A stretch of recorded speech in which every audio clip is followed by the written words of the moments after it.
Good evening guys, ngayon nasa chapter 3 na tayo ng A Nation Aborted na sinulit ni Floro Kibuyen. At ang title ng chapter 3 ay Anderson's Reading of Rizal and Philippine Nationalism.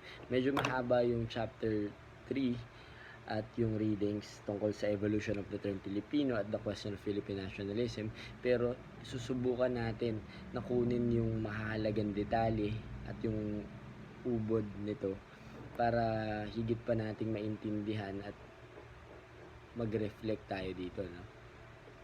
So, sino nga ba si Anderson, no? He is Anderson Benedict, isang Irish at political scientist na gumawa ng critique tungkol kay Leon Maria Guerrero, isang Filipino writer, political science, and revolutionary leader, na sinasabi ni Anderson sa kanyang critique na maraming mistranslation itong si Guerrero tungkol sa mga nobela na ginawa ni Rizal, gaya ng El Filibusterismo at No Limit Tangere. Ngayon mag-focus tayo dun sa evolution ng term Filipino at sa question ng Philippine nationalism. So, the evolution of the term Filipino. So, sinasabi na noon, kapag ikaw ay Pilipino, ang tawag sa iyo ay Filipinas o Las Filipinas, no? Na ang synonym ay Kriolo. Kapag sinabing Kriolo, you are a pure-blooded Spanish. At ang nakakatawa pa dito, talagang nakasulat siya in a Spanish style dahil ang Filipino ay small letter F. Okay. So, binigyan ito ng meaning ni Anderson, tatlong meaning. Ang unang meaning niya ay ang political meaning ng Filipino. Ibig sabihin, if you are a Filipino, you are a son or a daughter of the country. At ang pangalawa naman ay in-equate ni Anderson sa Indio-Filipino. No? Binanggit niya dito na ang pagiging Filipino ay ay impluwensya ng Espanya. Pangatlo naman dito ay dinikit niya sa mga ilustrados na sinasabi na ang mga Pilipino ay Hispanic. Pag sinabi nating Hispanic, ito ay o tinatawag din na Castellanization, Hispanization, pumapatungkol sa non-Hispanic country na nagkaroon ng impluwensya sa kultura, sa linguistic, sa salita ng Hispanic, ng Espanya. Okay? So, binanggit ni Rizal ang terminolohiyang Pilipino noong nagsulat siya kay Blumentritt noong February 21, 1887. And let me read it to you. Sabi niya, Filipino were wrong in aspiring for Hispanization. So, nabanggit ko na nga yung ibig sabihin ng Hispanization. Ito yung pagsunod, no, sa kultura, sa salita at sa kultura ng pagiging Espanya, colonial power nila. At binigay niyang halimbawa dito ay si Luna, kilalang pintor. Sinabi niya that Luna has been always Hispanized, Hispanophile. No? Pinapakita ng kanyang mga paintings ang hindi pagmamahal sa bayan, kundi pumapabor ito sa kapakanan ng kapangyarihan ng Espanya. He said, Luna has been always Hispanophile.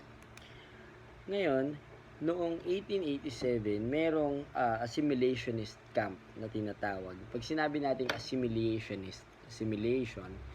ito yung you are a advocate of integration. Halimbawa na lang siguro ito yung mga lumalaban, mga revolusyonaryo para sa integration ng Pilipinas. No? Nagkaroon ng assimilationist camp.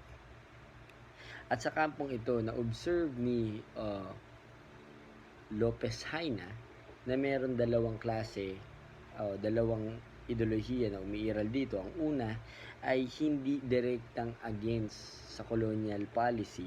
At ang pangalawa naman ay yung mga naghahangad na mga radikal at revolusyonaryo.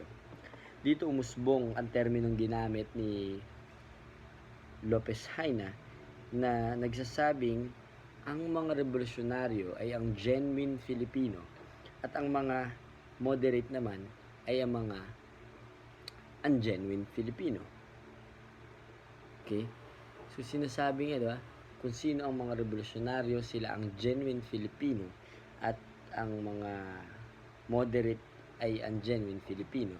So dito umiikot itong unang teksto, no, the evolution of the term Filipino, hanggang sa huli ay si Rizal na mismo ang nagsabi, no, sa kanyang akda that tinawag niyang ang mga Igorot, mga Manobos, ang mga natives, hindi lang sila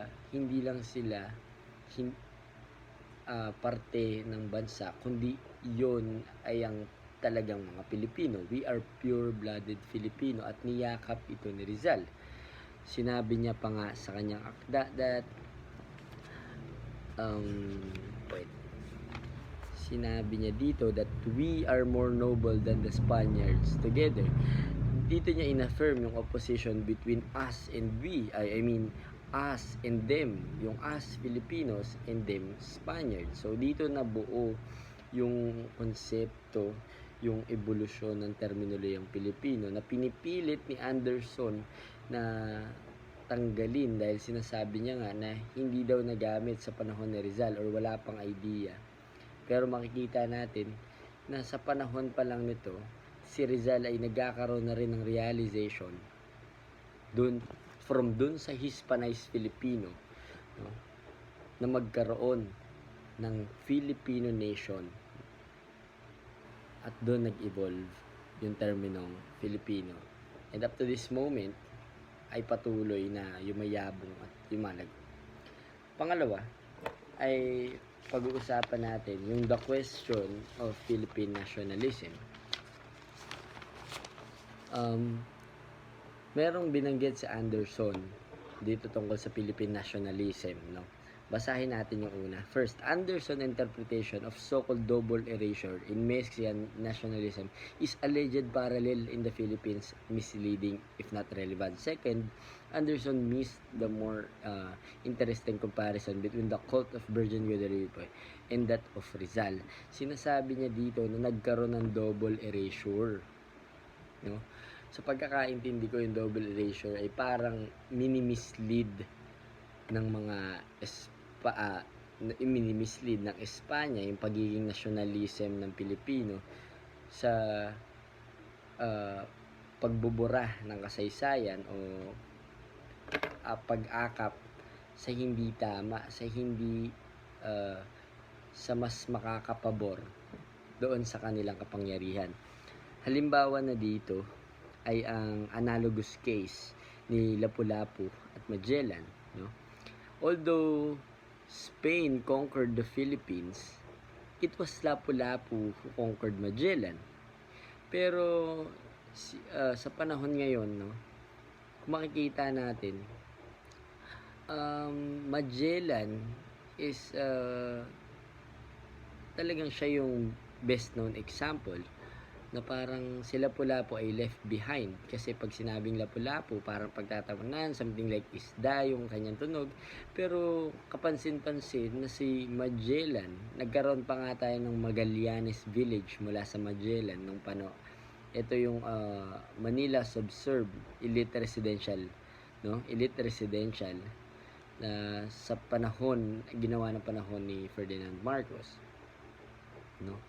Let me read this. When Lapu-Lapu is invoked in social situation, it is usually with the intention of cracking a joke which hinges on the fact that hero of Mactan, an expensive Philippine garment fish sport, is the name, same, no? The question of how Magellan and Lapu-Lapu should be viewed had in fact raised by Filipino painter Juan Luna to Rizal. Si Juan Luna, gumawa siya kasi ng sketch dati pumapatungkol doon sa kay Lapu-Lapu at kay Magellan, at nag-iisip siya kung ano itatitle niya dito. Sa pagkakaintindi ko sa teksto, ang gustong ipangalan, ang nasa isip ni Juan Lunang ipangalan ay ang paggagapi ni Magellan kay Lapu-Lapu. Pero naisip niya na kung ito yung lalagay niyang pangalan ng kanyang painting ay hindi tatangkilikin ng mga nasa kapangyarihan o ng Espanya sapagkat kanilang lahi ay si Magellan, no? So instead na pangalanan niya na yon, ang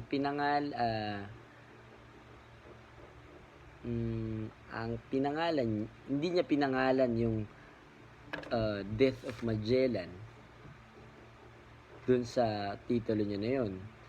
Kasi parang magiging butas yun laban sa kanya, no? So, sa Philippine nationalism, no, in a nutshell, yung Philippine nationalism, sa sinasabi ni Anderson, is it a double erasure or a double appropriation? Appropriation, no?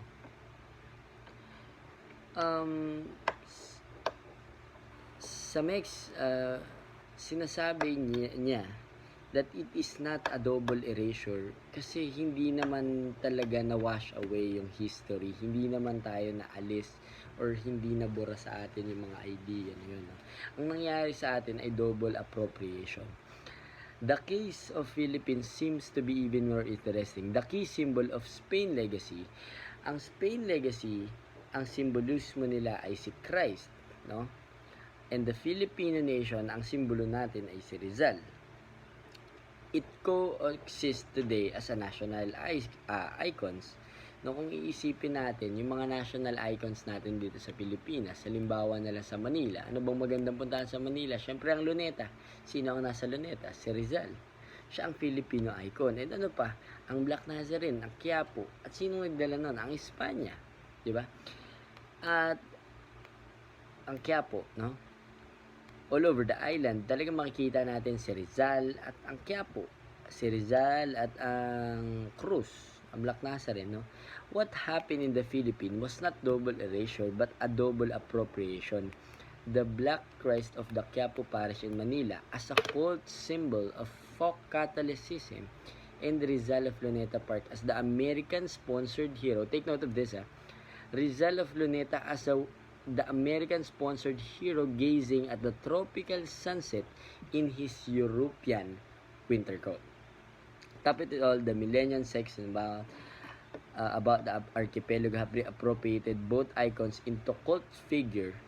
This is a cult figure of Rizal as the Tagalog Christ, no? So, from this consideration, meron 2 points that can be made. First, in the Philippines, the past is not erased as much. It is, to appropriate Anderson's jargon, reimagined, to use Manila lingo.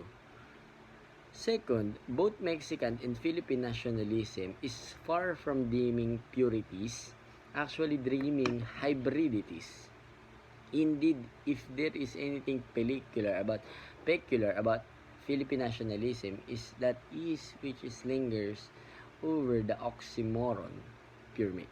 So kung isipin natin, no, sa sinulat nito sa chapter 3, the question of the Philippine nationalism is not double erased. It is a double appropriation at makikita natin na talagang yung Philippine nationalism is not purity. Sinabi dito na hindi ito pure because it is oxymoron, pure mix. Mixed culture, Hispanized Filipino.